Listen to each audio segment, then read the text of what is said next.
C'est désormais Eric Blaise Ndong-Abogué qui prend les rênes de la présidence du conseil d'administration de l'Agence nationale du médicament et des autres produits de santé en remplacement à Jean-Rémy Osibajo, appelé à d'autres fonctions. Promu au poste de directeur général du Centre national de transfusion sanguine, celui qui fut le premier PCA de cette agence a exprimé la satisfaction qui est la sienne alors que se termine son passage à la tête du conseil d'administration de cette agence.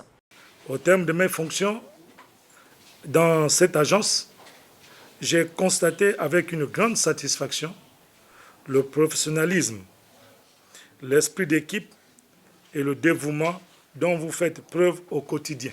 Ces qualités sont indispensables pour relever les défis liés aux missions assignées à cette institution. Nommé à l'issue du Conseil des ministres du 19 décembre 2024, Eric Blaise Ndong-Abogué est conscient des missions qu'il doit accomplir.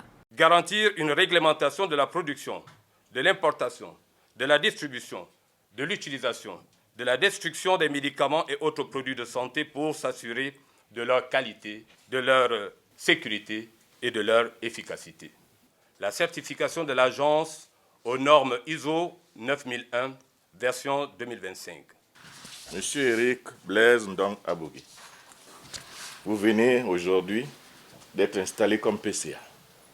Vous venez dans un environnement qui est complexe et sensible. La santé, la vie des populations, et notamment les médicaments.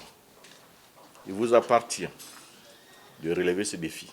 Le conseil d'administration de l'Agence nationale du médicament et des autres produits de santé est l'organe d'orientation stratégique dont les missions consistent à définir une feuille de route stratégique, d'assurer le suivi et évaluation de la mise en œuvre de cette stratégie et de veiller à la tenue régulière des assises.